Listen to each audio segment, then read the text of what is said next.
మౌర్య వంశ పరిపాలనా కాలం గుర్తించుము. క్రీస్తు పూర్వం 322 నుండి 187 వరకు. ఈ క్రింది రాజవంశాలలో దక్షిణ భారతదేశానికి చెందనిది గుర్జరులు. షోడశ మహాజనపదాల సంఖ్య గుర్తించుము. 16. మౌర్యుల యొక్క రాజధాని నగరం పాటలీపుత్రం. చంద్రగుప్త మౌర్యుడు మగధరాజు కావడానికి సహాయం చేసినది కౌటిల్యుడు.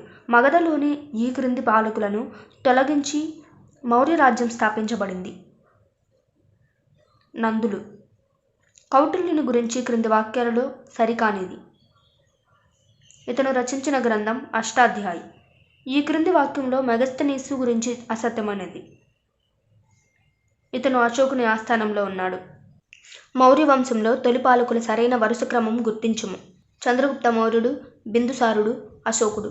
అశోకుడు చేసిన అతి ప్రధాన యుద్ధం గుర్తించుము. కళింగ యుద్ధం. కళింగను జయించుటకు ప్రయత్నించి విఫలమైన మౌర్య పాలకుడు చంద్రగుప్త మౌర్యుడు. కళింగ ప్రాంతం ప్రస్తుత దేశంలో గల ప్రాంతంను గుర్తించుము. నేటి ఒడిశా తీరం.